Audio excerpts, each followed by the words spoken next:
do, do, do, do, do.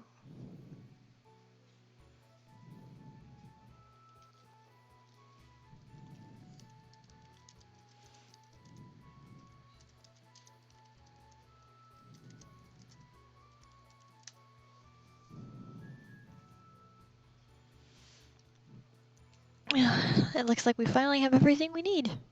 As promised, the Count and I went into town that afternoon. Are you sure you can carry all that? I can take some of those. Ah, it's nothing.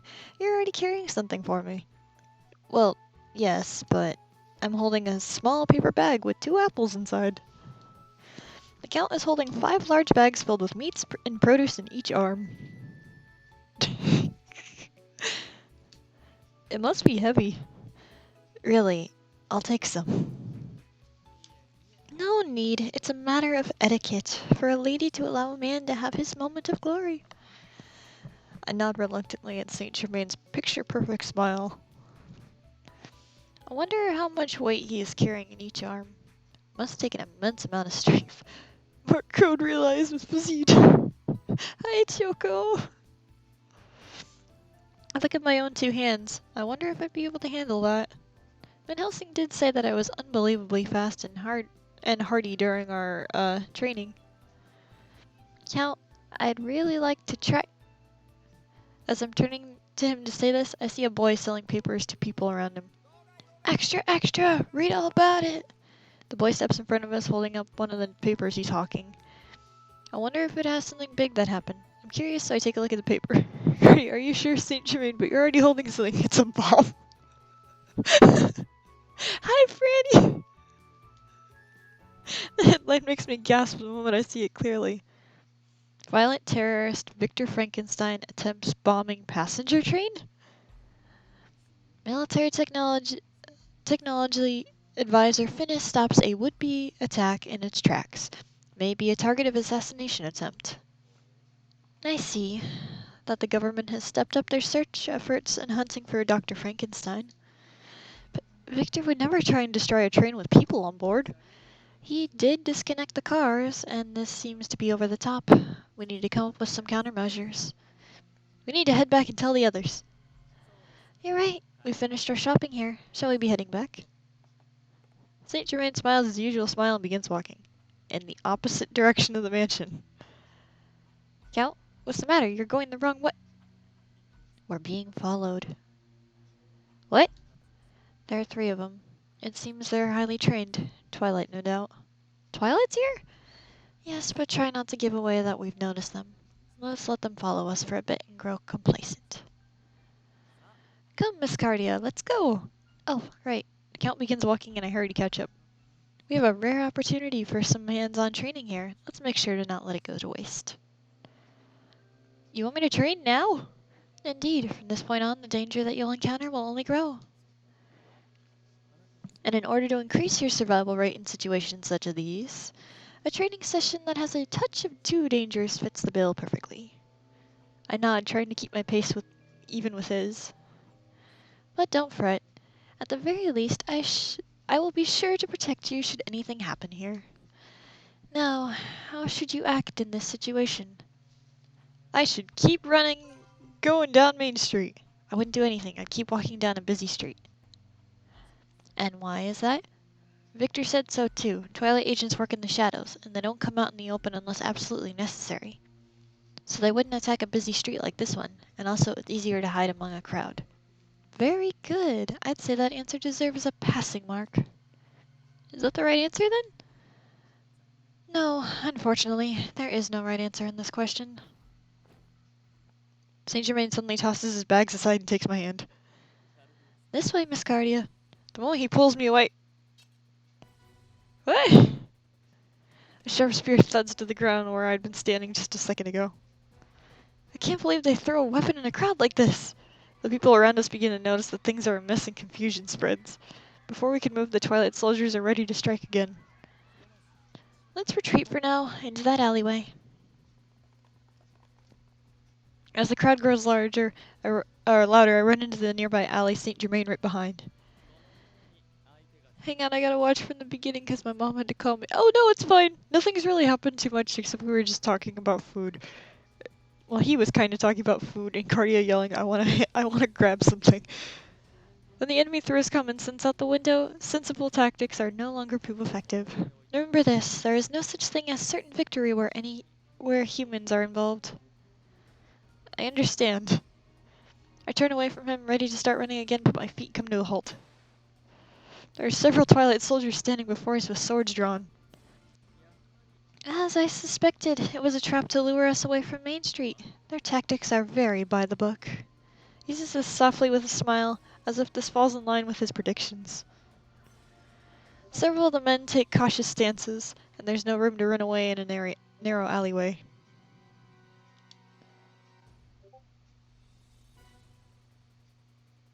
Yes, email. I'm aware Mayor got published. It sent me an email going, are you aware it got published? Yeah. Just as Lupin and Van Helsing taught me, I quickly checked my surroundings. Saint Germain, I can buy us some time in this restricted space. I have a small smoke bomb in my pocket. Victor had given it to me just in case something happened. I close my hand around it as I continue. I'll distract them. Can you get past them and help the others? Oh, so you're telling me to desert you and flee. Their objective is to capture me, but they might kill you. I appreciate your concern, but don't worry. These men aren't capable of killing me. What? Without holding a single weapon, Saint Germain steps forward in front of me. The Twilight soldiers hold up their swords threateningly. Cal, watch out! Yo, Z, did you know the game you published is published? No! Who would have guessed? In an instant, I shout, a large wooden box slams onto one of the soldiers from the side. He careens to the other soldier and they both go down. The Twilight troops respond quickly and the other soldier spins around and disappears into the darkness of the alley. The fallen soldiers are up in an instant and follow the rest. Retreat if an encounter introduces an unknown element. It seems their fear of being caught and possibly disclosing information is greater than their desire to capture us. But what just happened? A new figure appears from around the corner as if waiting for cue. Is it who I think it is? It is. Long time no see, my lady. I'm glad to see that you aren't hurt. You! Oh, do you know one another? Not really. He's a mystery man who got in the way of our plan to capture Finis. Lupin had a really tough time with him. You speak to me as if I'm a villain. Here in this situation, I should be seen as the hero who saved you. Thank you, I guess. I see. How funny that we encounter you here again. It's as if you've been following us to begin with. Ah, you! Go away, bootleg Sherlock. I see he's well liked. I'll leave that to your imagination. But why did you save us? You were trying to stop us before. It's a detective's job to prevent a crime, is what I'd like to say. But I'm actually off duty right now. It wasn't work that motivated me to act. And if I may also add, does a gentleman need a reason to come to a lady's rescue? I see. He continues speaking without hesitation. Herlock Sholmes suddenly stops to take a breath and then faces us. Now, as this gentleman is no doubt already aware, it's no coincidence that I'm here. I was following you both, and those who left us just now. I see. So you were following Twilight, who was following us. We had two tails. Indeed, there are many things I'd like to ask those Twilight folks. But first, you two. Sholmes makes a gesture to indicate that he is thinking. Within the past few days, a number of treasures that have been owned by vampires were stolen, along with a fortune. The items were stolen using brilliant techniques. It was the work of your friend Lupin, wasn't it? Maybe. My eyes dart about at this unexpected question. If someone like Sholmes finds out it was Lupin's doing, then he's going to be caught. Take a few deep breaths. I calm myself down so I can keep a cool demeanor while we speak. It's ew. I just saw that. I calm myself down so I can speak with a cool demeanor. And then, I haven't the faintest idea what you're talking about. My words tumble out awkwardly. You're a poor liar. Your genuine nature is one of the best things about you, but I must eventually teach you how to conceal your own thoughts. Please do. While our conversation remains light, Saint Germain gently moves in front of me as if to protect me. Now that you know this fact, what are you going to do with us? I don't intend to do anything. This was simply to confirm facts. I would have been fine if you denied it. But this young lady here... Now that I think about it, I've never been properly introduced. Since we've been happily reunited, it would please me to know your name. Cardia. Since I have no reason to turn him down, I simply state my name. He tweaks his mouth as if chewing on something, nods, and then seemingly satisfied. I've committed your name to memory. Thank you, Cardia. Back to what we were talking about. If the culprit of those thefts is one of your friends, for now you are not my enemy. As I said earlier, I'm off duty right now. Just an average citizen enjoying his day off. You say, for now, which means that there may be a possibility that you will become our enemy in the future. Yes, we'll be enemies starting tomorrow morning, to be exact. I've received a request from us to assist Scotland Yard, as well as one from the military. Seems the British government is sparing no expense in an attempt to capture the violent criminal Victor Frankenstein. I hate you. I'm so sorry, Franny. There is permission to kill him on the spot if it becomes necessary. No! Twilight and the military have quite similar tactics. Whose request are you going to accept? I always stand by the law, even if the law is unjust. That's how we maintain order in society. Although I have yet to find out their true intentions, I will gladly cooperate with them if that means the law is upheld. Ah, your philosophy on justice is the polar opposite of Lupin's. Arsène Lupin, the gentleman thief who adheres to his own definition of justice. If we allow his methods to continue and the masses emulate his ways, I believe that will leave us in chaos. Lupin wouldn't do something like that. I wonder, whatever the result, a crime is a crime. Either way, I just wanted to give you a warning. A warning? No touching Vic! Yes, if I'm forced to seriously come after you, I will uncover your location and your schemes in no time flat. You moron, that's not how Sherlock works.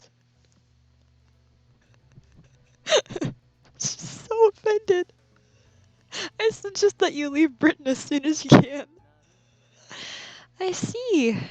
There actually may be another option. Saint Germain glances over at me and relaxes. But I'll refrain from that one. You did save our lives. I'll take your warning to heart. Sholmes nods. Then, if you excuse me, next time we meet, it will be as enemies. Don't take it personally. Okay, bye. This Sholmes leaves. What an unexpected encounter. Yup.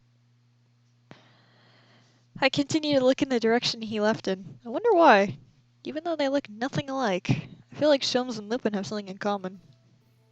Hey, Saint Germain, don't you think that Sholmes and Lupin are alike? Those two? Let me think. Both feel an immense responsibility for their actions and have unwavering confidence in themselves. Perhaps this stance is the common ground between them. You're right, they share an extreme self-confidence. I nod in agreement with his accurate point. Though that may be, it's probably not best to mention the similarities to Lupin. Man, shoot this idiot's head off. Sherlock only cares about the thrill he gets from investigating and is also quite compassionate in truth. Oh no, Pepper! Pepper, don't bark! It's the garbage man! Did I hit a button? Oh no, I'm sorry.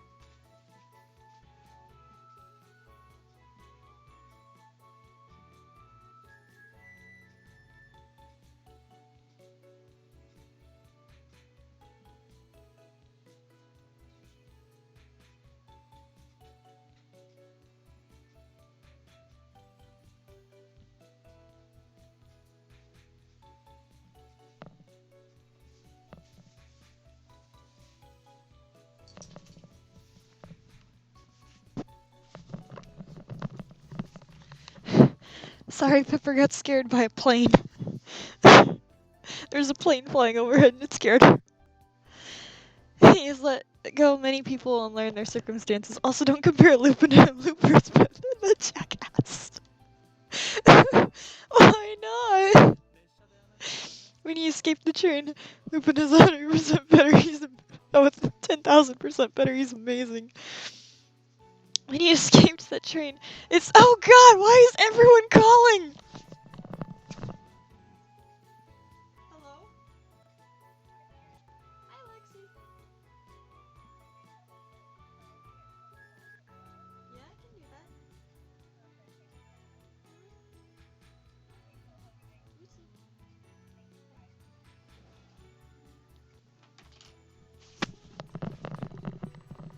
Okay, sorry, that was work saying I needed to come in on Friday. Okay, now back to code. When he escaped that train, it seemed that Detective Shums was toying with Lupin quite a bit. Toying? Shums, not Lupin? Yes, he was quite upset about it. He barely managed to escape with Impy's help, but he was angrily that the whole ordeal caused a delay in your rescue. He toyed with Lupin. That Shums person must be very skilled. It certainly looks like he would be a tricky one to handle. It does seem that our complications have been taken care of. Shall we go? A non-response, but Saint Germain begins walking in a completely different direction than back in the mansion. Saint Germain, are we being followed again? I run to catch up with him and lower my voice to ask, and he stops and laughs. Ah, that's not it. Do you remember why we came out here in the first place? Oh, shopping. The Count smiles and nods at my response. Because we had to buy everything all over again, the sun is already set by the time we make it back to the mansion. Then we report what happened to us. When the topic turns to Sholmes, Lupin's expression becomes one of pure disdain. So that pesky trickster is joining the opposition. That's troublesome. Still, he is no match against me. Still troublesome. No, it's no really big deal. It isn't. But he's really getting involved, huh? Your pride seems to be having a very public battle with your actual feelings. He must have been really tough time. You must have had a really tough time during that abduction mission. That's what happens when you fight using methods that lack any depth. Consider it a lesson learned. Shut up. I got away, so I won. You were about to be caught when I got to you. You were all impy, save me already. You throat. Not true. I was merely acting hysterical to confuse the enemy. I was planning my miraculous escape from there. I think the only natural that the escaper is at a greater advantage when trying to flee a small space like a train. His pride as a gentleman thief won't let him get over it. After we finish reporting on what happened, the biggest problem remaining is Victor's wanted notice. What should we do? Would it be best if we just shut ourselves inside the mansion? If we do that, they'll eventually detect our location and surround us. True, this location can be easily found if both the military and the yard are looking for us, on top of Twilight. Then, should we escape London and set up a hideout somewhere else? That's not a bad idea, but it's going to interfere with our search for information on Isaac. There's nowhere else as good. What? And there's nothing we can do? No, there is one way. Victor looks up at us all, and everyone's eyes are on him. Listen carefully, Cardia. I think Twilight and Finis are searching for you independently of the others. I don't think the British government is involved in the search with you either. Good point. If the government is looking for her, then they probably would have expanded their forces in the first place. Wait a second there. Wasn't it the Queen's guards who were trying to kidnap her in the first place? I believe that Finis used his position to use them for his own purposes. Think about it. Even though they failed to capture her, the government hasn't launched any sort of investigation. Oh. That means that the only one who the government is after is me. Victor says this with a great deal of force behind his words. Saint Germain's voice hardens a little, as if he senses something is off. I'm curious about Victor's backstory, since the dream he was having was quite creepy. Yeah, actually, when you start his chapter, you pretty much go right into his backstory, and it's pretty sad. Victor, are you considering turning yourself in? Turning himself in? Is Victor gonna willingly sacrifice himself to divert the government's attention away from us? Even though we're fugitives at this point, I don't want to think about handing him over so easily. That would be saving ourselves at your expense. I don't like that. MP agrees with my initial negative reaction. I wouldn't be able to sleep with that on my conscience. I'm against it too. In response to our protest, Victor smiles grimly and waves his hand. No, that's not it. I can't let myself be captured just yet. There's still something I need to do. And what is that? It's not really relevant right now. The point is, I feel that I have a way to negotiate with the government to get them to stop chasing us. Negotiate with the government? That is a pretty outlandish idea. So if I decide to move forward with your negotiation idea, who are we to speak to? Reckless words won't get you any help. Victor slowly shakes his head at Van Helsing's challenge. It's fine. I'm not saying this out of desperation. I know we have a good chance. He quietly sighs and then turns to us with determination. I'm gonna get Victoria on our side. Victoria? You mean Queen Victoria?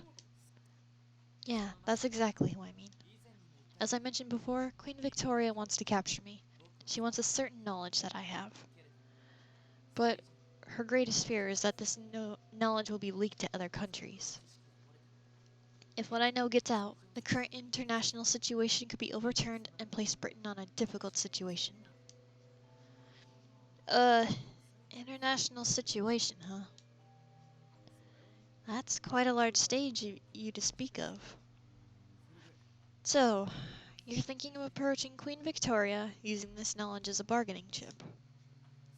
Yes, in exchange for not spreading my secrets to other countries, I will ask for her to guarantee our safety and freedom. I'll expose to her that Twilight is after us as well, and that I have her restrict Finis's actions so that we're not targeted. That way, we can resolve all the problems surrounding us at once. And what is this knowledge?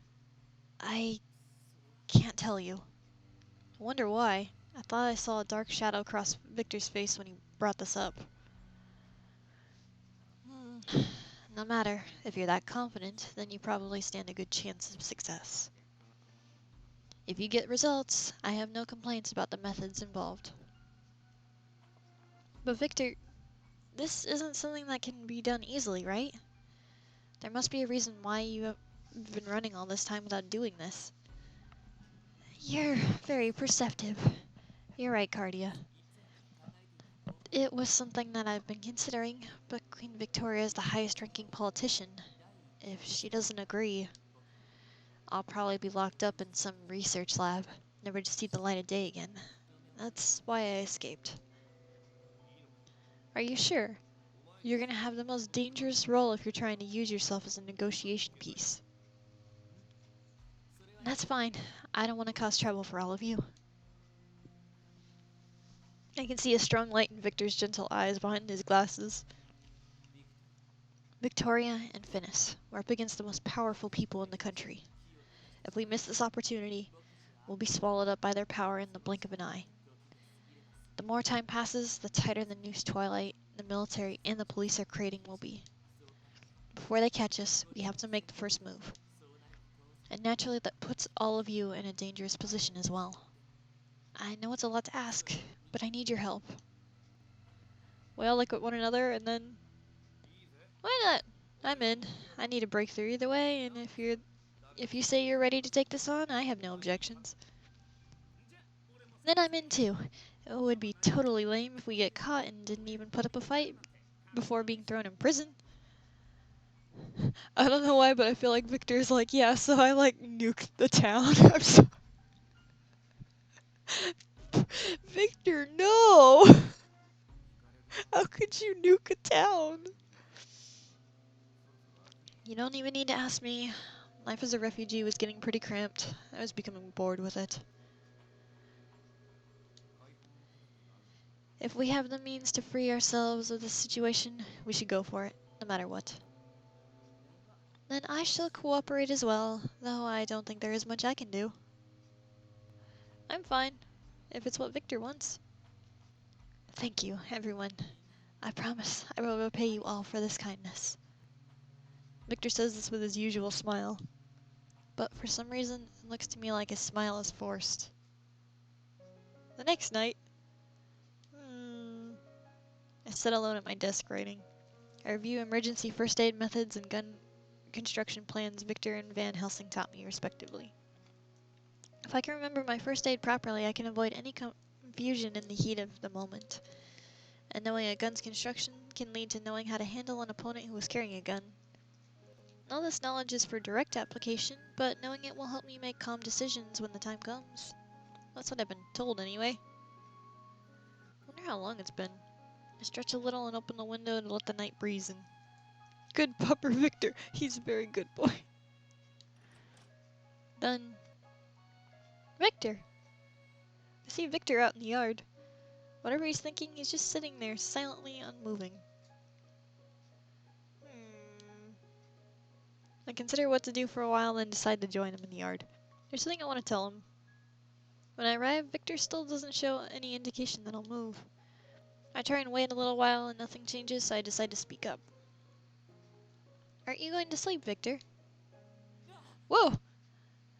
It seems that he didn't notice me walk up so close to him. He almost drops his book in surprise. Oh, sorry. I didn't think I'd scare you so much. Sorry about that. I was just thinking of something and didn't realize you were there. What are you doing here? Did you come to feel the night breeze? I'm just studying in my room when I saw you out here. You were studying this late? It's good that you're enthusiastic about learning, but don't overwork yourself. Alright, but it's fun to review all the things that everyone has taught me, and very beneficial as well. I see. You're a hard worker. I need to be the same way. Thank you. Huh? For what? For thinking about everyone. If your suggestion works out, then it'll guarantee safety for all of us, and then it'll be easier time to find something about Father. It's nothing. I'm just thinking about my own safety. Even so, it's still going to save all of us as a result, so that's why I wanted to thank you. Thank you, Victor. You shouldn't be thanking me. I'm a horrible person. I don't understand why he would say this, or what's so horrible about him. I think you're a very respectable person. Victor looks so incredibly sad that I want to make him smile somehow. You're very kind and considerate and smart and courageous, and I respect you so much. That's so kind of you to say. I never thought that someone would say that about me. Victor smiles his usual smile, but it seems like an act, and more fragile than ever. Also, Victor at times does remind me of Z. Alright, let's call it a night. Staying up late isn't good for us. Alright, let's go. I'm worried about Victor, but it's probably not my place to step in any further than I already have. Since he's gonna hit dark past. I turn around and see Victor still sitting in the same spot. Victor, aren't you going back to your room? It's Mayor. Victor, aren't you going back to your room? Alright, I just thought maybe I'll sit here and think a little while longer. Would it be alright if I sat next to you? Why? Just because. Just because? Victor laughs, and this time his smile is very natural. Yay, we cheered him up. Next day. Alright everyone, there's no time like the present. I've scrapped together all the information I could to create a plan. They've been speaking to us, so we gather around the dining table for breakfast. Dark circles under his eyes are probably due to that hard work. So, as to how we accomplish our goal of getting Victor to negotiate with Queen Victoria, For starters, the biggest problem is probably finding a way to meet her. Could we send her a letter? It would be safe. That would be difficult. If we can't trust the messenger, and it's doubtful that the letter will reach her. He's a good boy. Right, it would probably be effective. When you set out to blackmail someone, you have to make it clear you have power. We need a method to make them think that we won't go down so easily. We have to make ourselves look strong, even if it's a fake. Make ourselves look strong. How exactly do you think... How exactly do we go about doing that? Stop being vague and give us an example. In short, we're going to raid Buckingham Palace and confront Her Majesty the Queen in person. A raid? Are you crazy? You are going to turn the entire country against us. Wait, Impy. Knowing Lupin, there's a chance of success here, isn't it there? Lupin smiles confidently and spreads a blueprint across the table. This is the layout of Buckingham Palace. It's the center of administration and the royal family's personal residence. Queen Victoria usually stays within the heavily guarded palace, so we'd never be able to reach her directly. In a sense, she's tougher to get to than Finis. However, there is an opportunity coming up when Victoria makes a public appearance for a knighting ceremony. What is that exactly? It's something of a governmental event. Bestowing knighthood is normally conducted within the palace.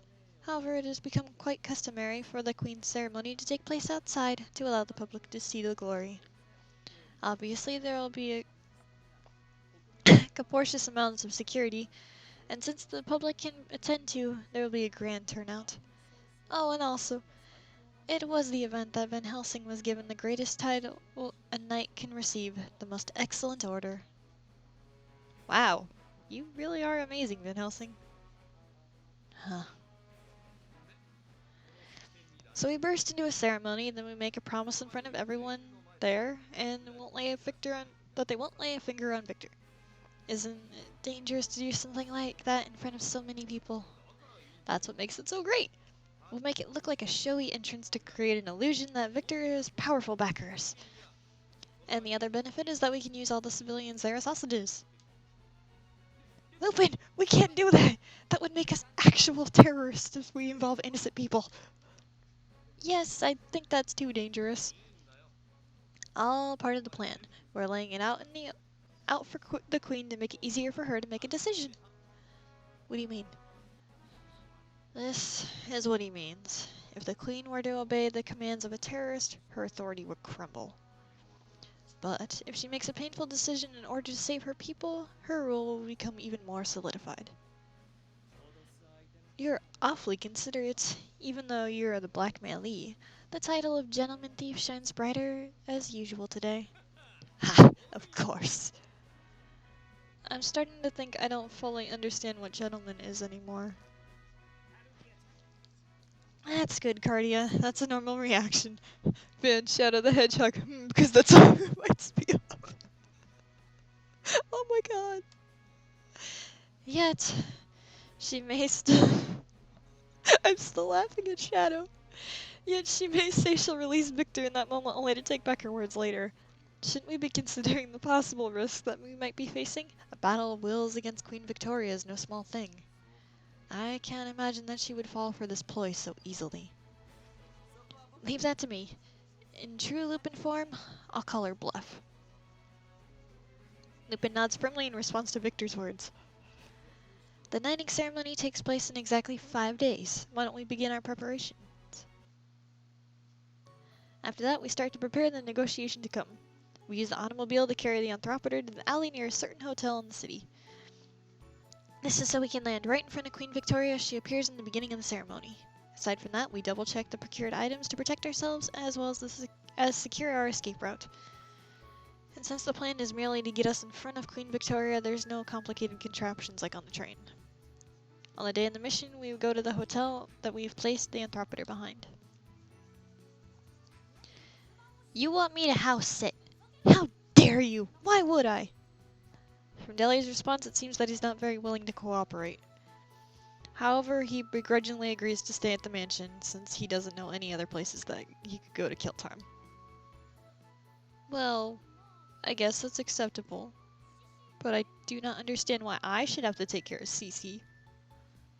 Normally I wouldn't bother attending to the needs of an animal, but I'll do it for him. He does look rather pleased about caring for Cece, though. Alright, we're all ready. We had the option of staying as well, but everyone agreed that my skills would be of good use during the mission. I know it's important to stay alert and keep up my defenses, but more than that, I'm happy to hear that everyone said that they need my help. On the day of the mission, I hear fireworks going off far away. We're staying in a room at the hotel some distance from Buckingham Palace. Victor, looking out the window anxiously, takes a nervous breath. And looks like they're starting. I need to make this work for all of our sakes. Relax, Vicky. We've gotten through some bad scrapes in the past. We can handle this. I'm coming along with you, so you don't need to worry if anything comes up. Anything will not be coming up, ever. Alright, everyone, it's almost time. Get ready. I'll stay here and wait with Impy. I'll help with the escape on the Anthropoder if something happens. Do I have everything right? Lupin looks like he's about to agree, then suddenly furrows his brow. What's the matter, Lupin? Shh. Quiet. This is strange. Looks like anything did come up. The gentleman thief's plans never do measure up, do they? Van Helsing sighs and continues cleaning his gun. Hey, now, don't scare me. Do you feel some sort of presence? Just the opposite. There are no footsteps from the floors above or below us. We're alone in this hotel right now. It seems that way. How can you even tell that? Are you wizards or something? Suddenly there's a high-pitched mechanical squeal from outside. Testing, testing. That voice. We're probably all picturing the same face right now. This is Captain Rempart Leonhardt of the Royal Family Guard. This hotel is surrounded by 200 British soldiers. Surrender now! Captain Leonhardt? Whoa, whoa, whoa. What is he doing here? Isn't it obvious? The government must have been made aware of our plans. That's impossible! There's no way they could have caught on. I was so careful to cover my tracks. Then Helsing looks through a different window and responds. There's no denying we're surrounded. If what Leonhardt says is true, 200, huh? Might be trouble. You think? This is what they call a dire situation. What are we gonna do? Lupin falls silent, looking serious. A brief silence. It isn't Lupin who speaks up first. It's Victor. Change of plans. We'll draw their attention, and you guys get out of here. I'll draw their attention. You guys get out of here. What? Leonhardt is the captain of Victoria's personal guard. He works under different orders than Twilight. If that's the case, then he's only after me alone. I'll tell them that I've threatened you to shelter me and act alongside me. But what will happen to you? It'll be fine. I'll negotiate after I've been captured. I'll get through this. Victor cuts the conversation short as if he says, as if to say that he won't accept an opposition. I can't let him do this. I won't let you do this.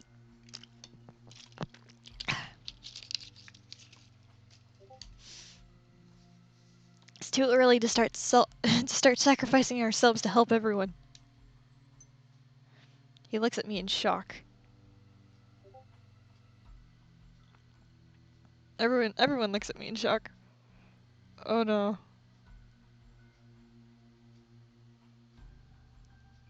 So I got N1 for his boy. Oh no!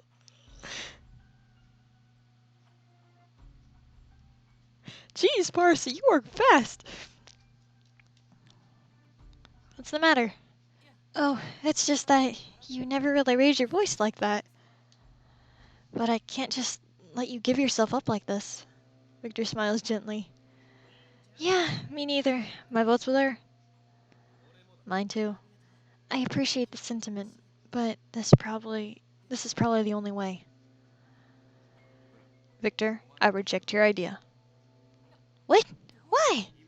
True, we're surrounded by the army, but there's always the possibility that Twilight could take you from the army's grasp. That's... Twilight will use any means they can. They could hide you from the government on their own and torture you.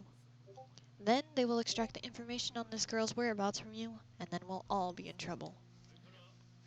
And you are Snoopin! We know you're in there as well! Expect proper retribution for what you've done!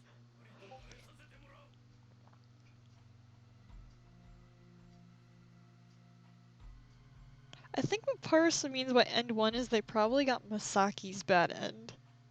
Because there's no way they would have gotten through all the locations yet. I swear we'll see you in chains for interference in the public duties. That old man sounds more upset than he is about Victor. There's 200 Van counting bullets. Heck, I don't have that many. It's okay, you can just hit them with the gun. Then Lupin may prove to be a better decoy than Victor. But no matter the case, the ideal situation is one of which none of us is captured. Even if one of us gets caught, there's always a chance that all of us will be placed in risk of consequence. I think so too. Victor, this is a bigger problem. This is bigger than just now. This is a bigger problem than just now. You guys. It's okay. If it comes down to it, we'll throw you at them and run, so don't worry. Impy, you're terrible. Thank you, Cardia! There it is, the best line.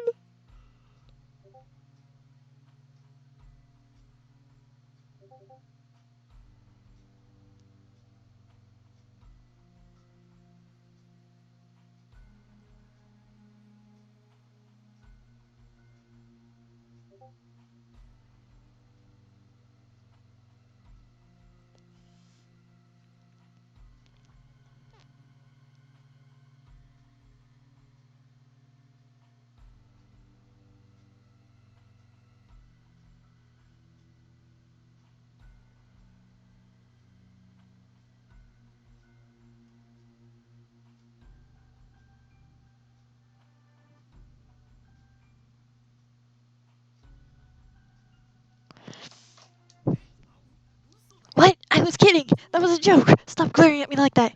It's strangely attractive, but no. Thank you, everyone. He smiles for a moment, then his expression becomes serious once again. There's one thing left that we can do. Let's force our plan forward. What does that mean? We'll split it up into diversion team and negotiation team and act separately. While the diversion team diverts the enemy's attention, the negotiation team pushes past the guards onto the Anthropometer. Then they'll go straight to the ceremony and barge in from the sky, speak with Victoria, and negotiate for our safety. Worst case, if the diversion team is caught, I promise I'll get you out. I'll go along with it if I must, but this is one crazy plan. It's the only choice we have. Our situation won't improve if we continue to lay low here.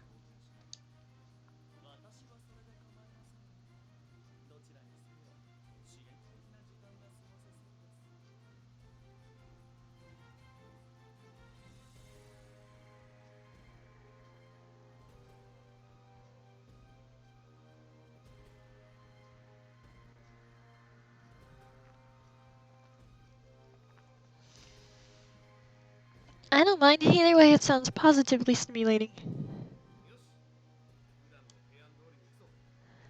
My attention is crap because I gotta pay attention to this live in my bro, and I don't know. I don't know what to understand better first.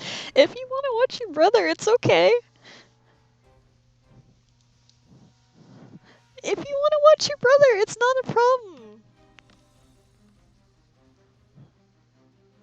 I just know there's an invasion by the hotel by the dude. It's okay. Right then, we're all going along with Victor's plan. How about you, Cardia? Yes, I'm fine. Arson, Lupin, and accomplices, this is your final warning. Surrender now, or who knows what will happen to you. Sheesh, when did that old man's top priority become capturing me? Hey, Cardia, what exactly did Lupin do to Leonhardt? Huh? He rescued me from them. He likely takes pride in his work and his position. He's not a bad man, just a bit of a blowhard. I bear him no ill will, but he needs to be silenced for a bit. Van Helsing quickly loads his shotgun and places himself against one side of the window. When he reaches to open it, suddenly something flies in the room, breaking the window. Smoke begins pouring out of an object. It's tear gas! Everyone, out of the room! He shouts and we all leave the room as if the gas was chasing us. But a row of soldiers are standing in the hall waiting for us. Ah, you're all so prepared. I don't remember that old man being this efficient. You should always expect the unexpected. I thought that would be second nature to you. A single man steps in front of the soldiers. You're much better at falling into traps than I hoped. I would thank you for making my job so much easier. You! It makes sense now. Relax, Sholmes. You're the one acting behind the scenes here. It honors me that the one of the century's greatest thieves, Arsene Lupin, knows my name. Sholmes, what are you doing here? Have you already forgotten what transpired a few days ago? I was hired by the government to assist them in your investigations. It's Sholmes. I was expecting it. Like Sherlock. I hate you. I told you that next time we meet, we'd be foes. As I recall, both of you and the gentleman over there. Go away! You're a man of your word. Leonhardt has requested the arrests of both Victor Frankenstein and Arsene Lupin. He probably can't stand the fact that the man he let escape is continuing to commit acts of terrorism. How did you know we would be here today? I have a massive number of criminology statistics stored right here. Holmes taps his forehead with his finger. Lupin, I tried predicting your next move based on your previous crimes, and I'm pleased to say that my analysis proved correct. The greatest thief of the century is still simply a criminal. This plan of yours is lacking in originality. That was uncalled for. No offense was intended. Let's end this meaningless chatter and get you all arrested. Shum snaps his fingers and the soldiers surrounding us start to close in. I suppose we have no other choice. He begins to lift his gun. But Victor grabs the barrel, lowering it. The two exchange a glance and Victor looks forward once again. I apologize, but I can't keep he captured just yet. Well, and good to say. But all your exits have been blocked. This hallway, the hotel lobby, even the streets are blockaded. There's no way out. Yes, there is. Just one. Victor throws a test tube from his pocket, not towards the enemy, but at his own feet. Everyone is puzzled for a moment at the strange action, then with spectacular crash, falls through. I also hate you because you don't explain how you do things, you bootleg. Ah! Cardia! Victor catches me and embraces me fall. We land on the floor below us. Are you alright? I'm fine, thank you. Though Victor's a little shaky himself, he stands me up on my feet.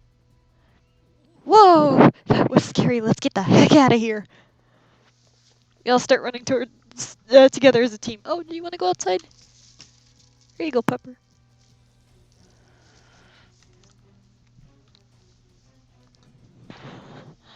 We run down the hall and then use the stairs to go all the way down to the ground floor. We head for the rear entrance. So far, we haven't seen any soldiers. Was that some kind of bomb that explodes in the direction of its impact? That would be pretty handy gadget. Oh, she wrote back. I'm gonna need to answer her in a bit. To be honest, it was a gamble, but I'm glad it worked out. Now, what shall we do? Count looks as cool as always. How is he so calm and collected? I don't know what to do. Let's keep going with Victor's plan. Me, Van Helsing, and Saint Germain will handle the enemies at the hotel. A mere 200 of them don't pose a threat. I'm not very good at roughhousing, but I suppose we have no other choice. Cardia, you go with Victor. Got it? Fine, I'll leave this to you. Oh, I was quite certain that you would opt to stay behind, knowing your personality. That's good judgment, Miss Guardia. That's fine. As long as I'm here, they'll never be able to overpower us. We continue to run. We're almost at the hotel's rear entrance. Then suddenly... Watch out! Saint Germain pushes me aside and a sharp sound cracks through the air. Whoa! What now?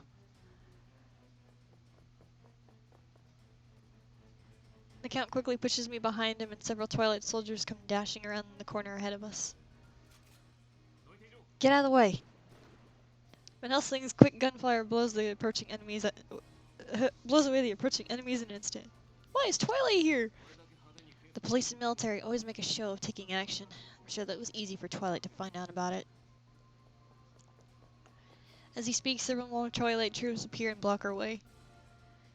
They just keep coming. So prepared. Van Helsing steps forward, Saint Germain pulls out a hand to stop him. I'll take this. Count! Go ahead, especially you, Van Helsing. You have a more important task of keeping the army soldiers at bay. Fine, let's go. Everyone begins to move at this. Can we really just leave him? There won't be a problem. I can tell the way he carries himself. The Count is highly skilled. They won't stand a chance against him. I'm sure they'll be able to handle him in an instant. I'm sure he'll be able to handle them in an instant. Finally, an exit. Let's get the hell out of this place. Ippy kicks down the door and the sunlight rushes in at us. This is where we had concealed the Anthropoter. About 20 army soldiers are positioned here, standing around the machine. They have their guns pointed at us. Ugh, soldiers here too. Ugh, I hate to admit it, but it looks like Sholmes really did see through our plans. Arsene Lupin, I finally found you. It's time for you to give in at last. Leonhardt appears from behind the soldiers. Looks like that old man doesn't even care about Victor anymore. I will capture you right now. I will capture you right now and clear my name. Lupin and accomplices, give yourselves up now. Whoa, whoa, whoa, what do we do? We had so many close calls, I don't know what to do anymore. It's easy. They can see through our plans and there's only one thing left to do. Defeat them by force. Do they actually think they can stop with this handful of peons?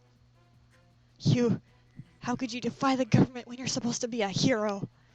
I threw away any accolades a long time ago. I have no regrets. Leonhardt is funny. I can't take him seriously. He is actually supposed to be funny. He has a bigger part in Victor's route, and he's actually nice. It's just he's very serious about his job. He's actually not a bad guy. You threw it away? How dare you treat an honorable title given to you by Her Majesty that away? Arrest him for... I don't know French. Van Helsing moves before any of the troops can react to Leonhardt's commands. A series of explosions go off at the soldiers' feet and a cloud of dust rises. What? I can't see anything. Victor will clear the path. Run. Leonhardt is the guy who wants to get revenge for you when you cut him in half at the store. Oh my god. He reminds me of Lestrade from Sherlock. I don't know who that is, but I believe you. This is my cardia. Victor takes my hand and starts running through the cloud. They didn't break it. Now to hurry up and get in. Time for our great escape into the skies. Victor and I have already jumped into the Anthropoter before Ippy and caused it to lift off. The Anthropoter rises into the air, stirring the air around it with wind. Are you intent on reaching Her Majesty? I swear on my honor I will not allow this! Leonhardt grabs the side of the Anthropoter as it lifts off, attempting to drag it down. Because of this, the Anthropoter begins to lean dangerously to the side. Wow! The balance! Sorry, Captain. We're gonna have to put you to sleep for a bit. Victor hits Leonhardt in the face with a test tube. He tumbles to the ground and falls right to sleep. Was that another anesthetic? Yep. It's a little on the strong side. Yes, now the path is clear. Full speed ahead! He's head of Scotland Yard Police. He often asks for help to Sherlock and thinks he can solve crimes when he just sucks. That sounds like Leonhardt. The Anthroper begins to fly through the air at tremendous speed and releases a copious amount of steam. It's so fast! It didn't quite have the horsepower to carry 3 people before. I made a new device that releases built-up steam from the steam engine in order to provide us more thrust. What do you think, huh? It's so fast and smooth, right? Impy, watch where you're going! Whoa! Impy barely avoids a chimney and continues to speed up. Express flight to 2 for Buckingham Palace. Next stop, Queen Victoria. True to Impy's words, Buckingham Palace gets bigger and bigger as we close in. Then something floats up from behind the palace. Oh man, that's a military airship from British Airborne Knights. It sounds like a floating ship fires something at us. Suddenly, something whooshes past the side of the Anthropoder. Fire rises from the city behind us. Whoa! They're seriously shooting at us! We're in the middle of London here! I'm sure that Twilight's working without the Crown's direction. It would be great inconvenience to them if we met the Queen. If it's an inconvenience for Twilight, does that mean that it's convenient for us? Yes. Maybe you've got to dodge their attacks and get us to the knighting ceremony. Seriously? I mean, I knew we had to, but it's not going to be easy. Impy, please! Leave it to me, my lady. Get ready to have your minds blown by this out-of-the-world flight maneuvers. True to his word, Impy guides the Anthropoder with surprising dexterity. Even if a single shot had hit us, the Anthropoder would have been blown to bits, but he continues to avoid the shells. Dodging and weaving past shot after shot, we finally arrive right above the palace. The power of love's invincible. Sure. He proceeds to dive the Anthropoder straight into the middle of the ceremony. Feels like we're about to crash. What is that? Is that a plane? Is that a bird? That's a machine. I saw that the word's fair. It's the Anthropoder. Is it just me or is it getting closer? Your Majesty, please stand back! I hear the crowd's uproar from all the way up here, and I see many soldiers running towards a woman. Could that be the Queen? I don't have much time to observe my surroundings as the machine speeds straight towards the ground. We're gonna come to a sudden stop, so make sure you don't bite your tongue! The Anthropoder begins to pull out of its power dive, groaning as our paths curve upwards. But this isn't enough to kill the momentum. We kick up a cloud of dirt as we carve our way across the ground and finally stop. The fact that the machine is now touching the ground brings me great relief. I heave a great sigh. Was that a successful landing? It looks like it. Thanks, Impy. That was some fantastic flying. I'm glad we all didn't end up at the gates of heaven. We all climb out of the ground and miss the dumbfounded crowd. Who are they?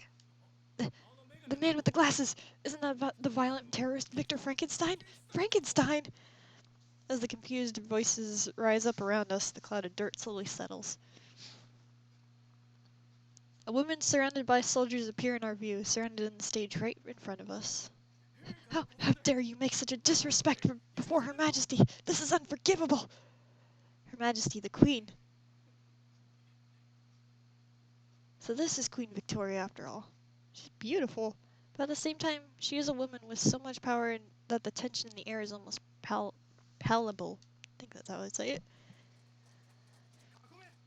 Surround them! Don't let them escape! The soldiers around the area aim their guns at us at once. Going out of the frying pan and into the fire. I'm gonna cry. Oh no! If we utter the wrong words at this moment, they will hesitate. Okay, Victoria looks a bit of a quite. Yeah, I don't like her design, honestly. It's okay. Don't panic, stay calm. I try to tell myself this, but I gather my thoughts properly. As this is going on, Victor takes a firm step towards Queen Victoria with a determined look.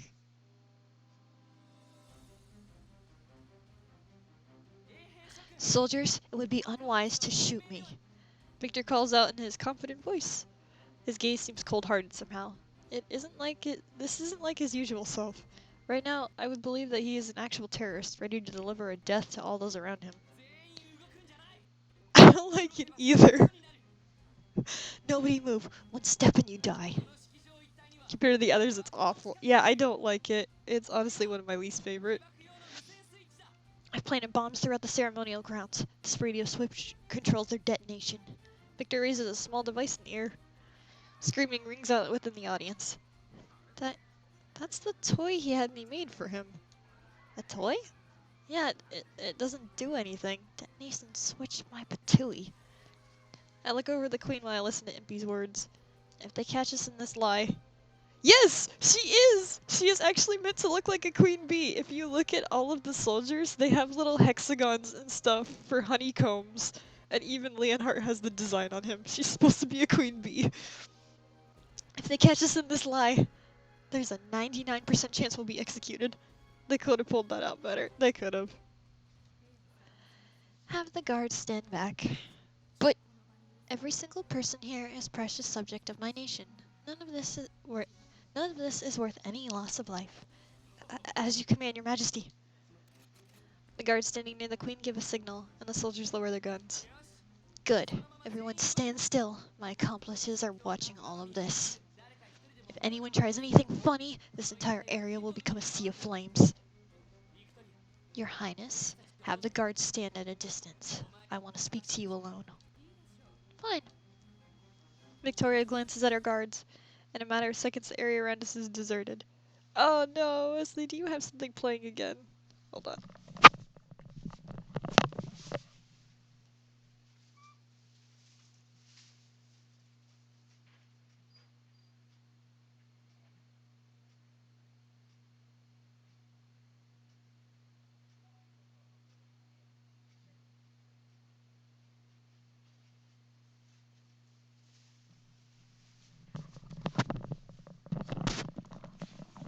Okay.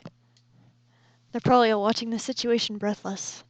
But other than the speakers, MP and I are probably the only ones who can overhear this conversation. It's been a while, Dr. Frankenstein. When was the last time I saw your face? 2 years ago, Your Highness. 2 years ago, is that all? I feel as if it's been decades ago. What's so funny? It's delightful to see you try so hard. You treated me with such respect only 2 years ago. Now you're acting like a little puppy who won't do as he's told. Queen Victoria, how could you say that, knowing all that you did in the past? There's no need to raise your voice. I can hear you, Doctor. Did you come all the way here just to complain to me? I'm done complaining now. I came to negotiate with you. Don't look so angry. What is the... Oh, hold on, my dad. He's coming.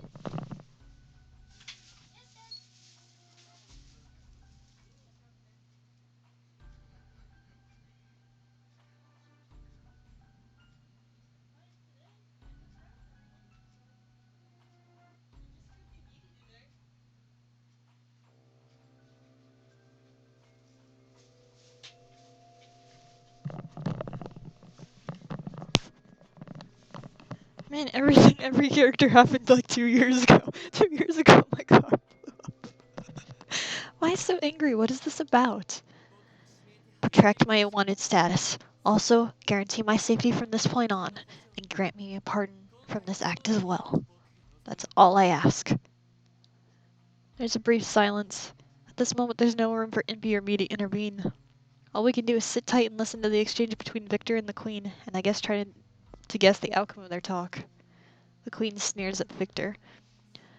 Dr. Frankenstein, are you telling me that you, a mere scientist, mean to threaten me, the Queen of the British Empire? I'm prepared to forgive you if you agree to work for Britain once again. I will never again assist you in your ambitions. I see. Then I have no use for you. Would you like to die with your companions?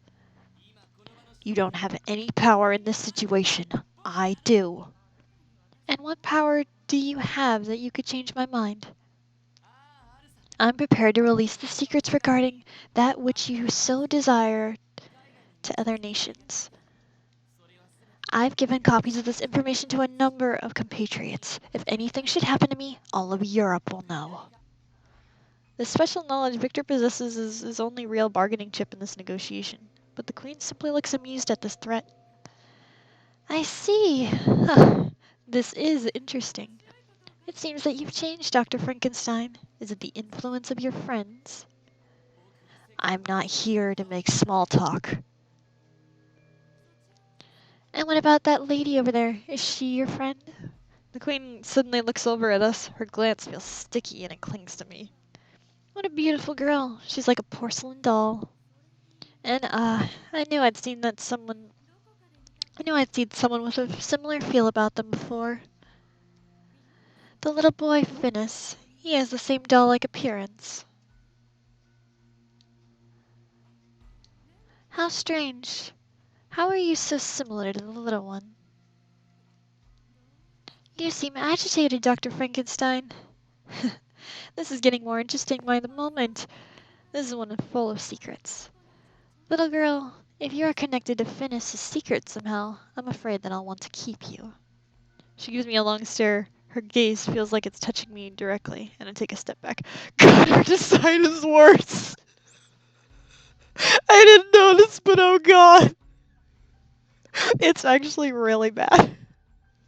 It's super bad. I don't like it.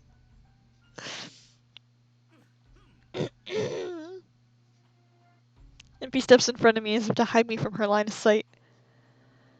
Thank you, Impy. I thank him in a small voice and he raises his hand and waves it. Let's hear what you have to say in response, Your Highness. I have no problem turning this whole venue into an inferno.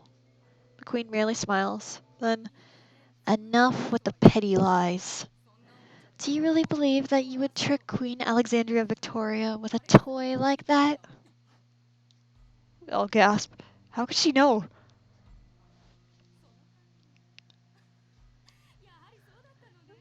There's a huge spider in the toilet. Oh no, I'm sorry.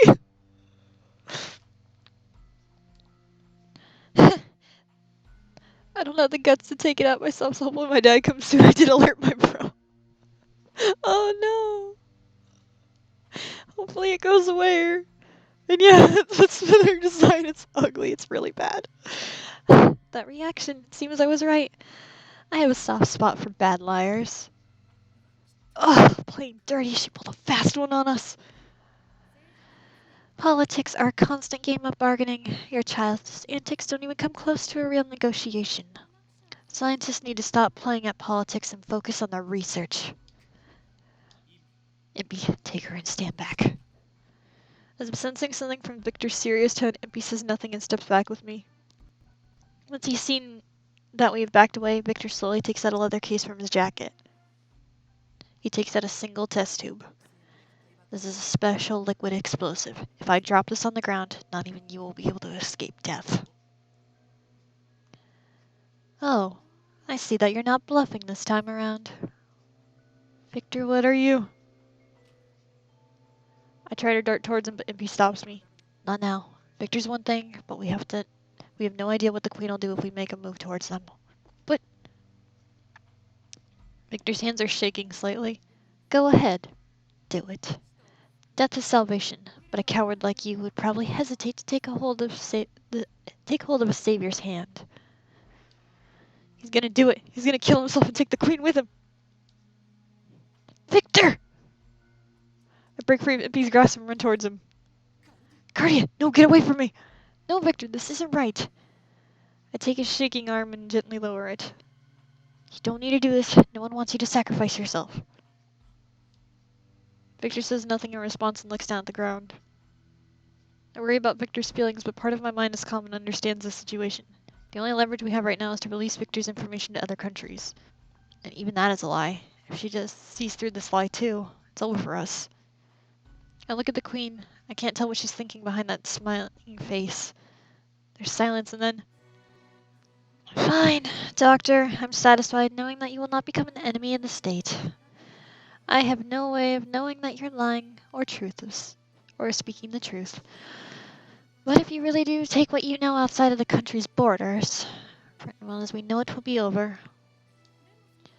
But you should know that whatever relationship you have with your friends will dissolve before that comes to pass. I'll keep the end of my deal. The Queen nods resolute in response. Naturally, but Dr. Frankenstein, I believe that you truly are intelligent. That is why I can say for certain that you aren't going through all this trouble just for the sake of your comrades. You could have fled the country long ago, yet you remain in London. Why is that? I'm quite interested.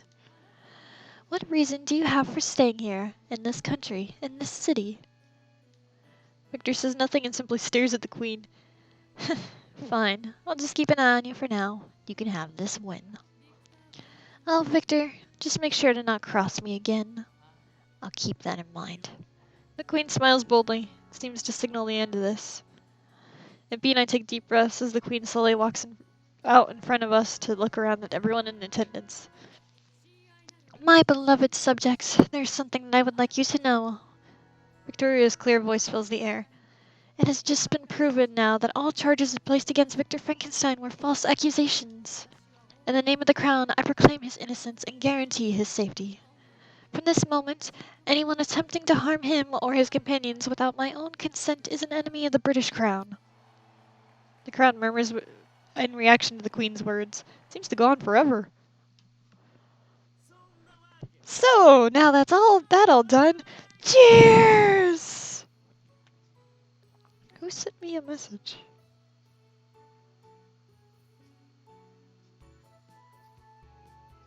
I don't know, Discord is being stupid. With empty shout, the sound of glasses clinking together. There's a sound of glasses clinking together. This first drink after the hard days, the work is the best! Even though we had no choice at the time, now that I think back on it, that was one reckless plan. Seriously, it was really close. Thanks for saving the day, Victor.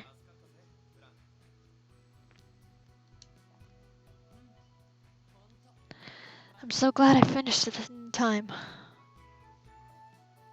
Oh, it's Puma. Oh, hang on.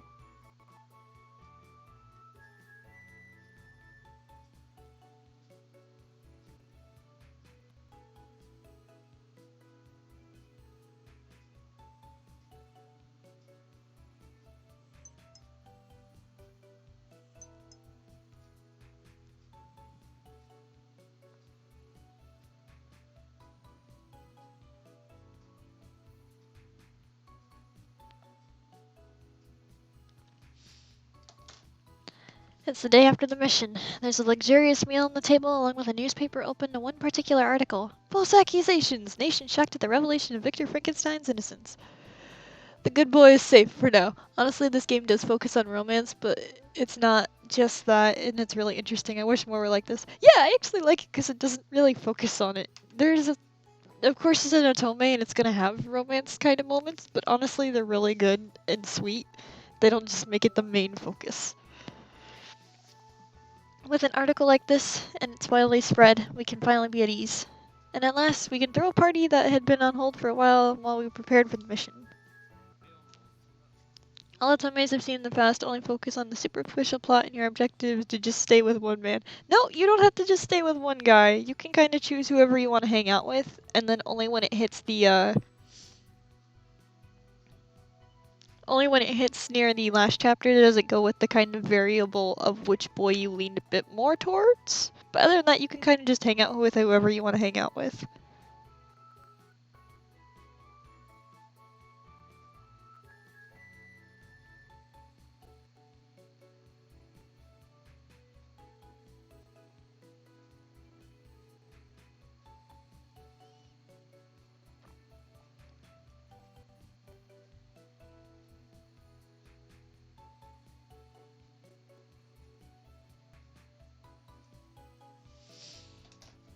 If only Leonhardt hadn't said "It's the Queen's orders" and called off the attack, we might have been... I don't want to say it. Those army soldiers were one thing, but the members of Twilight were really going for the kill. I could have probably kept fighting without any problems. Yeah, right, we know you are almost out of ammo. Victor really was amazing. It must have taken so much courage. That's really nice of you to say. Honestly, I was so nervous that I can't really remember what happened. But at the same time, when Victor had come face to face with the Queen, he seemed somehow different. He wasn't the usual kind Victor.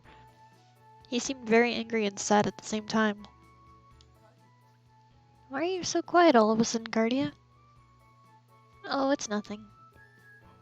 Hey, let's keep things cheerful. It's a rare treat that Deli joined us here. Isn't that right, Deli? Silence.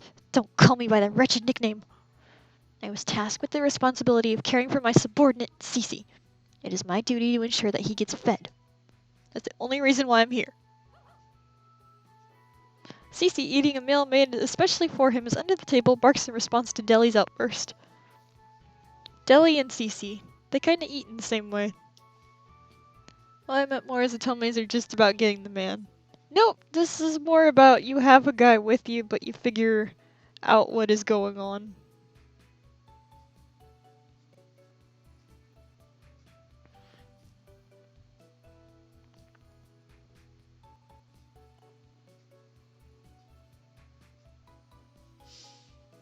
Not like in this case, focus on mysteries or what happened in London and have actual plot. Yeah, that's true.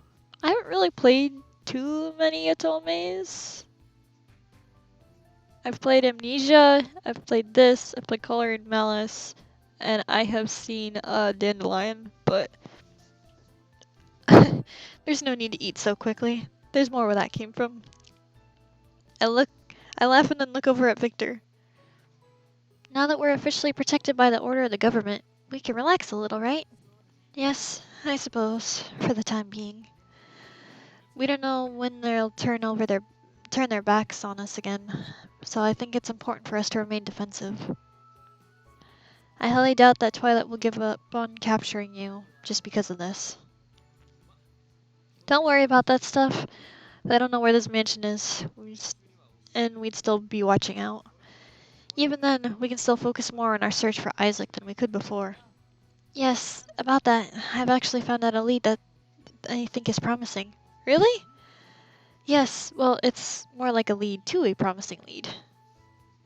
Right. I mean, I'm starting to feel like we're never going to find this guy. That would be a problem. You're right, never would be a problem. I'd at least like to track him down within the next 2 or 3 centuries. Hey, Saini G, you know we'll all be dead by then, right? So, what exactly is the lead to a lead you speak of? About that. The conversation comes to a dead stop when we suddenly hear the doorbell ring. Oh, do we have a visitor? Have we ever had visitors here? No, we haven't. Then who's ever at the door is surely some sort of an uninvited guest. Anyway, is the sequel to Code Realize good or meh? I can't really judge all of it. I only saw Van Helsing's because we got it around the time Halloween was going on.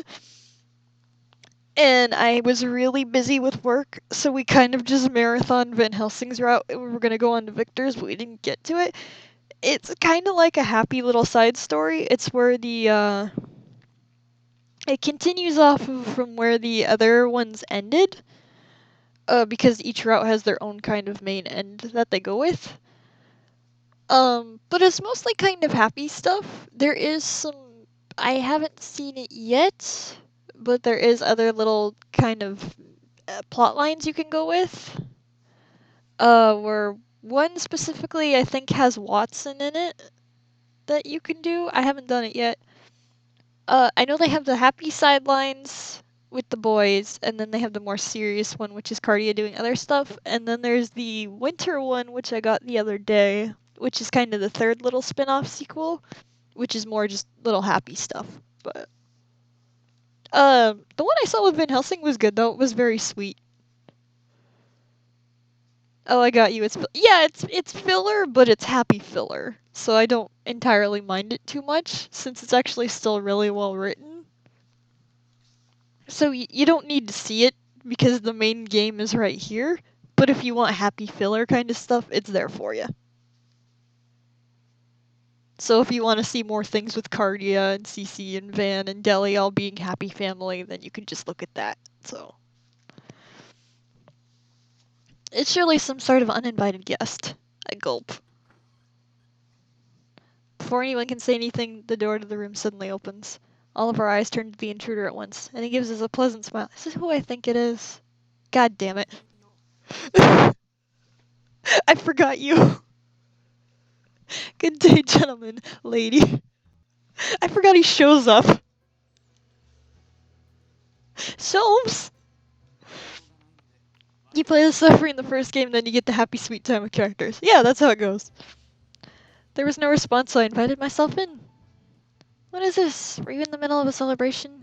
It would appear that I have dropped by just at the right moment. What do you want? Are you here to capture us? No, I would never do that. I prefer to keep my work and my private life secret. Ah, go away! And as you're no longer criminals, there's no need for me to arrest you. Then why are you here? I've come all this way to inform you that I am no longer your enemy. You should be more grateful. I don't bring gifts, but I do have good news for you. It won't be publicized, but Victoria is openly chastising Twilight. Severely at that. It would seem the damage that they brought down upon London while trying to shoot you down has incurred her wrath. Oh, those attacks. Because of this, Twilight's activities will likely be restricted for some time. They were too eager for success and dug their own graves. I'm a bit embarrassed for my old workplace, but it worked out for our advantage. Indeed, I'm sure they'll continue their operations, but they'll certainly be more subtle about it. I don't know why Twilight is after you. Just be on the lookout. That is indeed good news. Thank you for coming on this way to tell us. The Count smiles and nods. I mean, I guess it's good news, but... Never mind that. How did you find out about this place? I didn't leave any traces for you to find. Is that so, Lupin? Then I must deduce that your housekeeping skills are subpar. You left traces everywhere. You little... There, Lupin, don't be so rude. Mr. Shelms, was it? Since you've already made the trip here, why don't you come in and enjoy some of our party food? In exchange, please keep the location of our mansion under your hat. Oh, you think you can bribe the great detective Herlock Shelms with food? Shelms narrows his eye at the Count's suggestion. Well then, don't mind if I do. You are one easy detective to bribe! He's toying with Lupin, isn't he? I guess everyone has at least one nemesis. Victor smiles cheerfully. He no longer has the frightening, serious, or dangerous air like he did during our conversation with the Queen. I decide to stop worrying and enjoy the moment. No, leave! Go away! It seems like you've gathered an interesting group here. Now that we're all acquainted, I think I'd like to come back once in a while to visit. Don't you ever come back here! Hurry up and get out! I can't help but laugh at the desperation in Lupin's voice. Which one are we going to now? What is this chapter? I think it's the airship one. Yes! I love the airship one! Afternoon after the party, I head for Deli's room, carrying his meal on a tray. Deli, I brought you your dinner. Leave it there! His voice carries through the door. It seemed like yesterday was a special exception, and he won't come out tonight. No! Are you sure you don't want to eat with everyone else? I told you, I have no intention of being cozy with any of you. But you joined us at the party yesterday. Oh man, that was a blunder on my part. I have a great many regrets about yesterday. I see. I carry the spirit of the entire vampire race, and it's out of the question for me to share a meal with humans. He has a true passion for avoiding us. I was hoping that yesterday would have helped him open up to us. Huh? Cece? How long have you been there? Hey, what are you doing? Stop it! Don't pull on my clothes! I forbid it! There's some commotion going on in there. What could it be? Why are you pulling me towards the door? You traitor! You're supposed to be my minion! I refuse to eat with those humans! Stop! Fine! Alright! Telly, don't do them. Thank God you and Van are the same. The noise ceases. Deli? No response. What could have happened in there? Oh, are you alright? I heard some noises. The door opens, revealing Deli. Cece slips between his legs and rubs up against me. Cece! He looks at me. He looks up at me with a good-natured, soggy smile, as if to say, "Look, I brought Deli to you."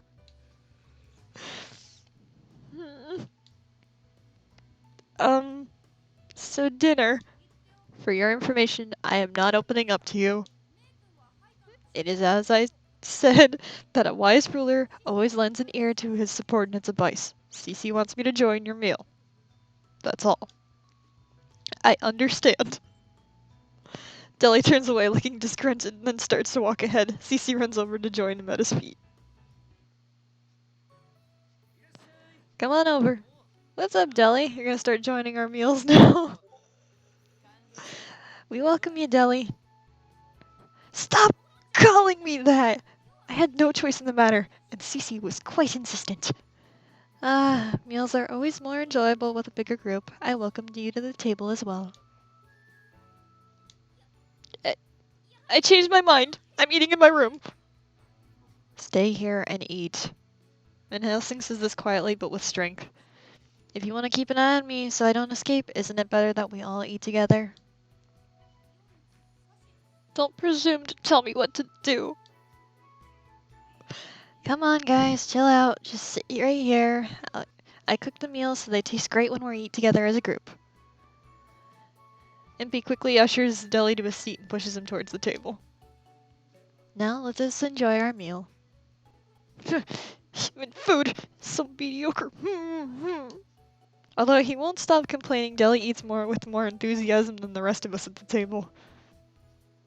You're being rude to the cook.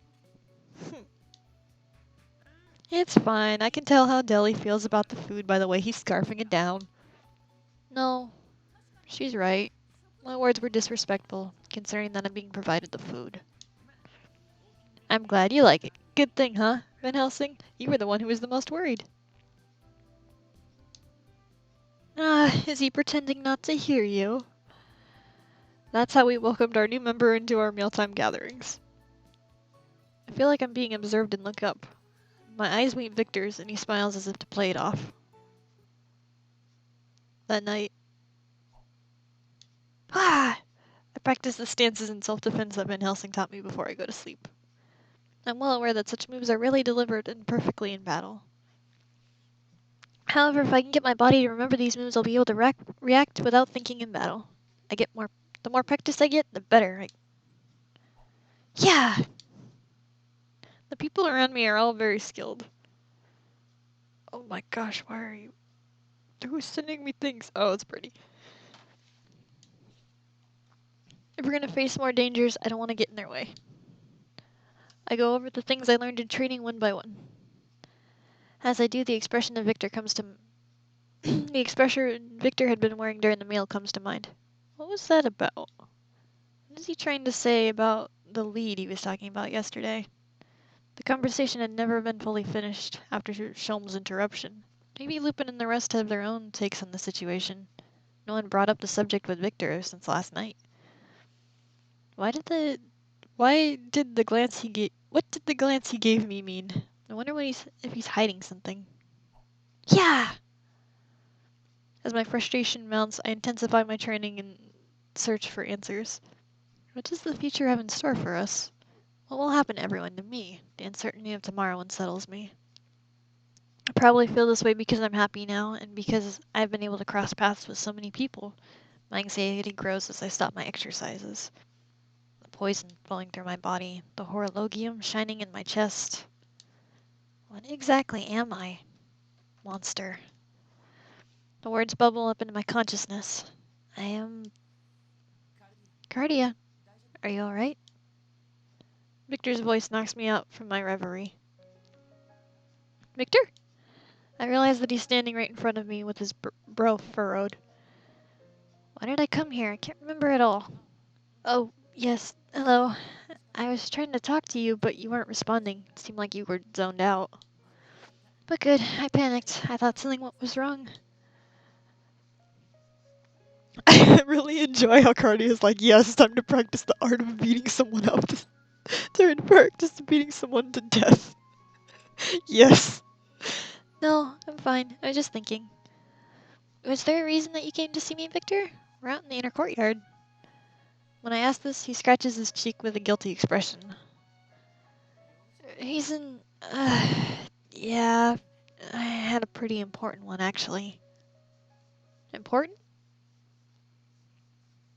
We sit down together at the edge of one of the flower beds. Even though Victor says he had a reason for seeing me, he doesn't attempt to say more.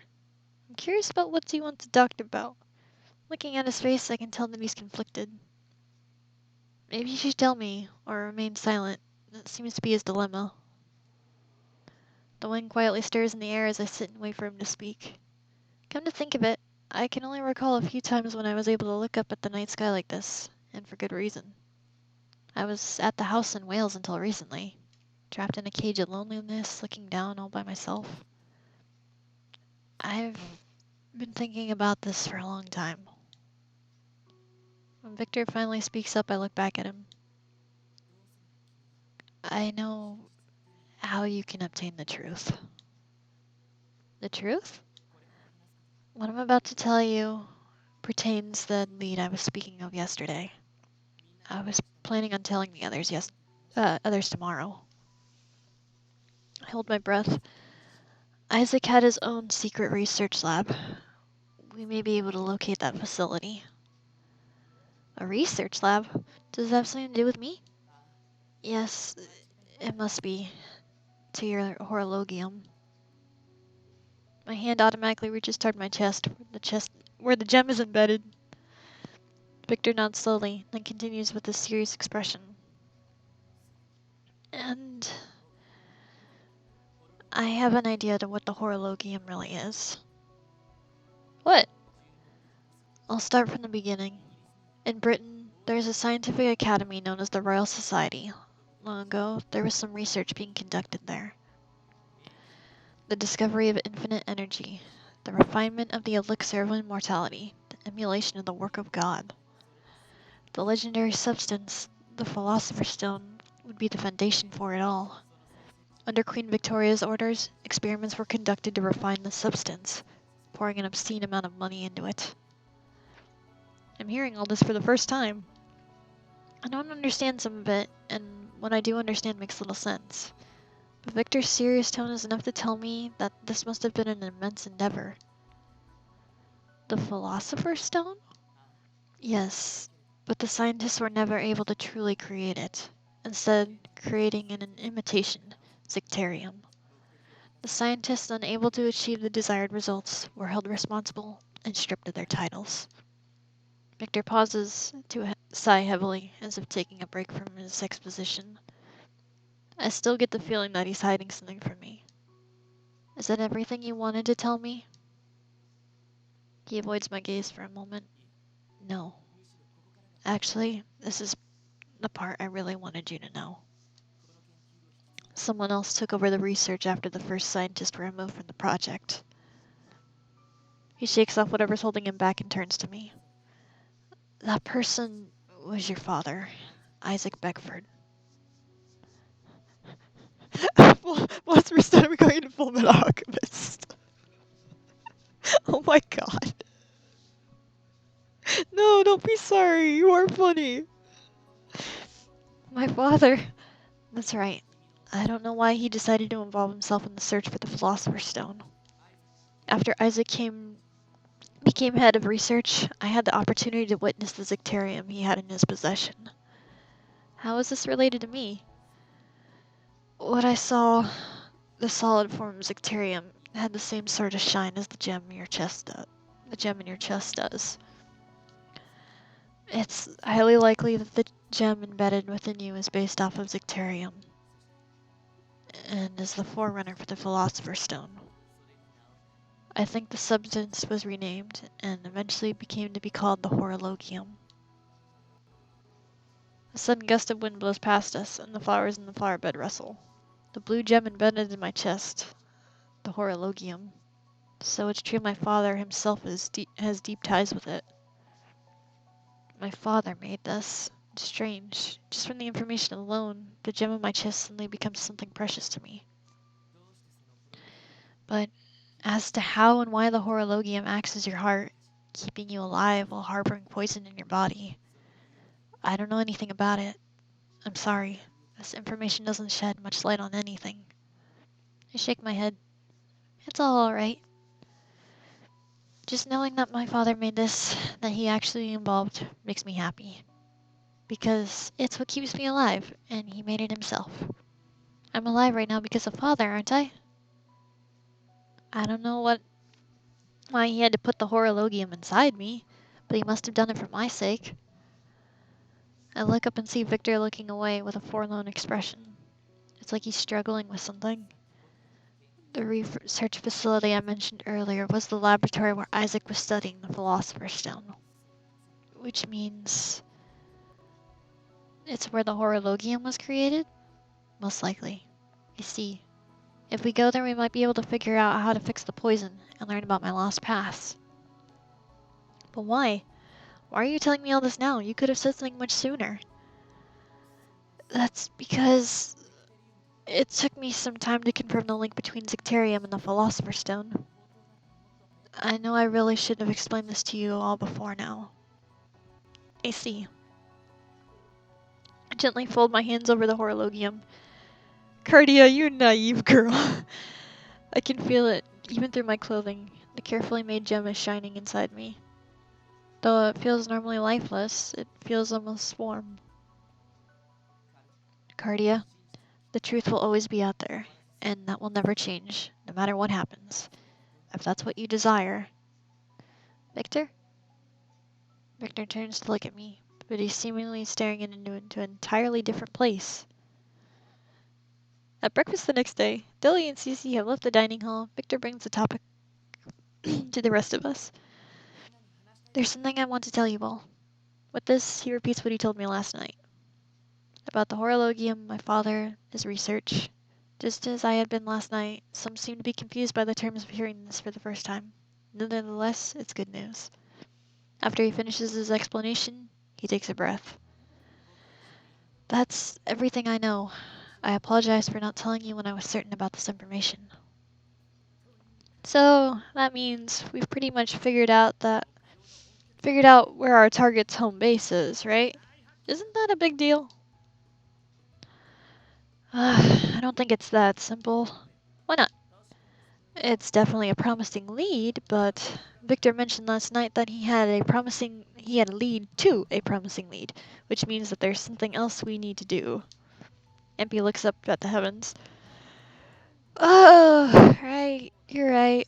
A lead to a lead seems so tedious. I wish we could just take care of it all at once. The Count's right.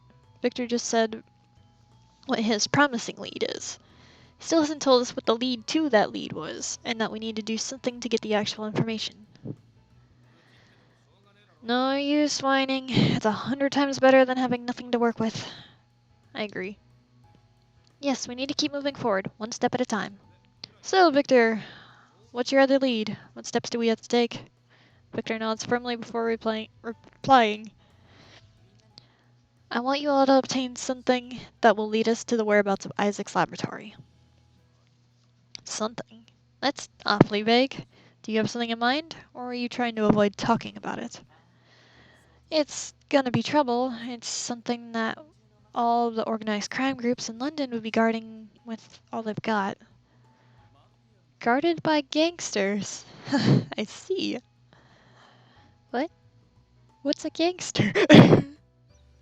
Seems that everyone but me has an idea of what Victor's tiptoeing around. MP places his forehead against the dining table, but the three others, including Lupin, seem to be grinning. What's going on? Victor continues to talk, but I'm just as confused as ever. We need to obtain is the prize the Black Gathering. The Black Gathering?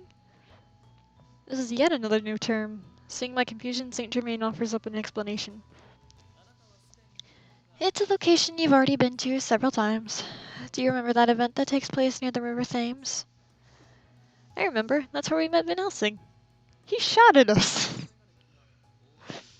That place where a certain unfriendly four-eyed fellow caused a scene. Stop using me as a point of reference. It's a long-running event, and the last day, there was a grand competition that takes place to wrap it all up. And that's the airship race that caps off the ending to the Black Gathering. The Black Gathering. That means that it's the day when all those from the underbelly of the city gather in large numbers. They're truly an unruly bunch, but they're rich. The police and military turn a blind eye as long as they don't do anything violent. An airship race? Airships. I've read a lot about them in my books, and I have a lot of knowledge about them.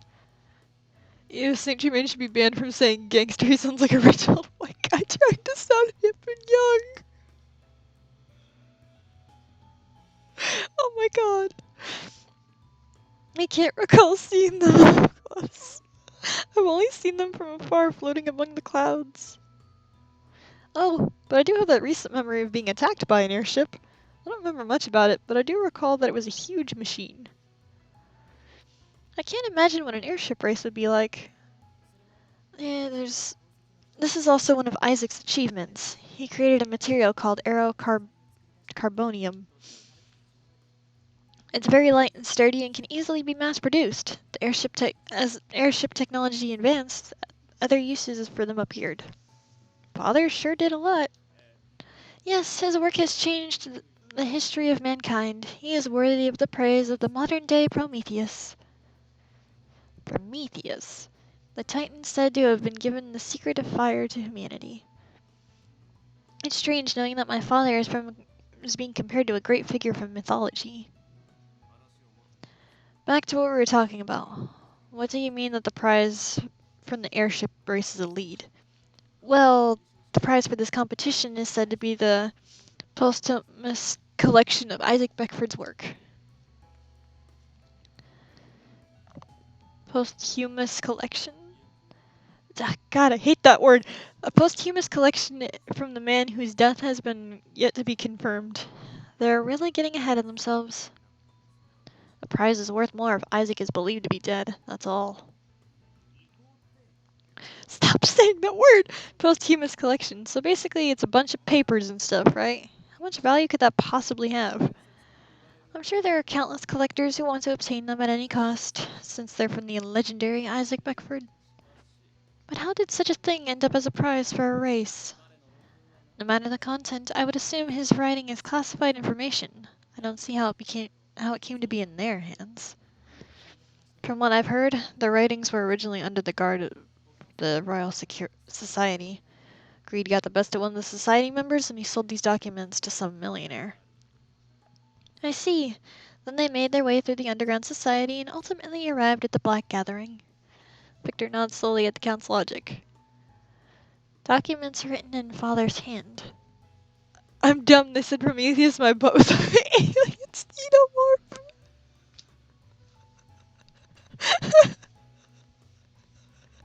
Don't forget to eat. I won't. I was probably gonna, once it hits around 12 o'clock, I'm gonna go eat. I promise.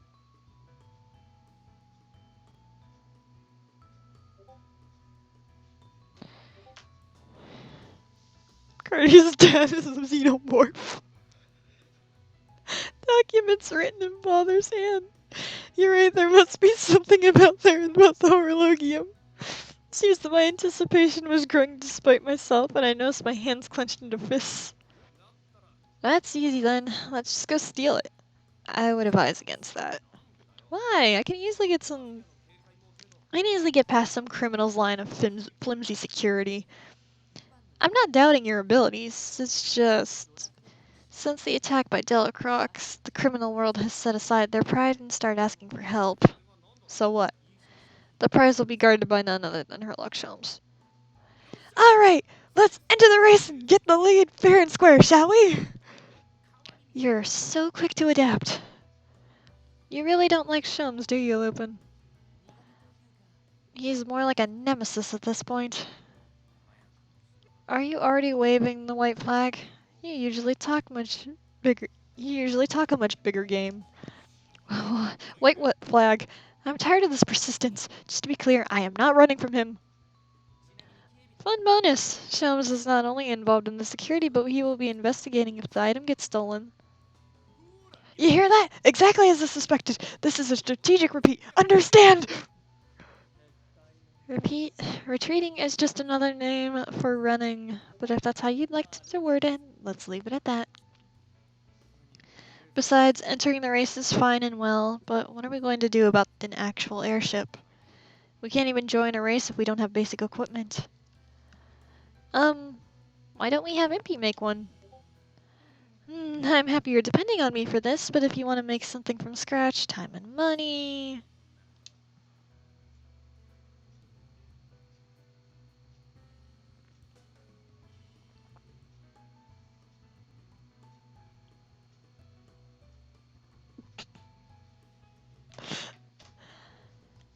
Then, should we buy one? You said the amount of money Lupin brought back was enough to buy an airship. I'm not sure. We could probably buy an average airship with that. But trying to win a race with something like that would be difficult, even for Impy, the great engineer. There's a wide variety range of airship designs. Faster ones can easily go over 100 kilometers an hour. 100 kilometers an hour? That's such a big number, I can't even imagine how fast it actually is. Besides, this isn't your average race. If we join with some shabby airship, they'll be shot down and that'll be it for us. Shot down? Miss Cardia, don't forget that the sponsors of this race are members of the criminal underworld. In this race, competitors are allowed to attack one another. All attendees need to sign a contract of releasing the exhibitors of liability in case of injury or death. What an intense race. An airship race where combat is allowed. Illegal airship races are so extreme. But we have to enter, all the more reason to join. If winning the race means that we all get closer to our goals. Epi, how much money would you need to modify an airship so that it stands a chance in this race? Well, with my technical skills, if we had the money to buy 2 mid-sized airships, I could guarantee our victory. 2? It costs that much? Things get more expensive if you want them to be better than average. Ask anyone else and you'll be charged 5 airships worth. Then I'll do something about procuring a basic airship. And B, start thinking about your remodeling plans. Do something? Do you have something in mind? Yep, I'll be taking off then. Have fun house sitting. Lupin confidently marches out of the dining room. Wonder what Lupin's gonna do. Knowing him, it's probably nothing decent. I totally agree. Like Van Helsing says, he is going to do something out of the ordinary for sure. I hope he doesn't bring back any trouble with him. He is not the type to exaggerate without reason. We'll just have to sit tight and wait. Lupin has no way of knowing what everyone is saying about him. But the next morning he returns to the mansion with an amazing souvenir. Okay, and I'm gonna stop right here since it's at a good stopping point so I can go have some lunch. But I hope you all had fun. At least we got farther, and after this one, it should go to the turning point where it goes onto certain paths. So that's pretty cool. Thank you for watching, though. I had a lot of fun with you, but no, I hit the wrong button! This one, I keep hitting. I am so used to options being the start button that I keep hitting the wrong one. Thank you. Hope you guys had fun. Bye bye.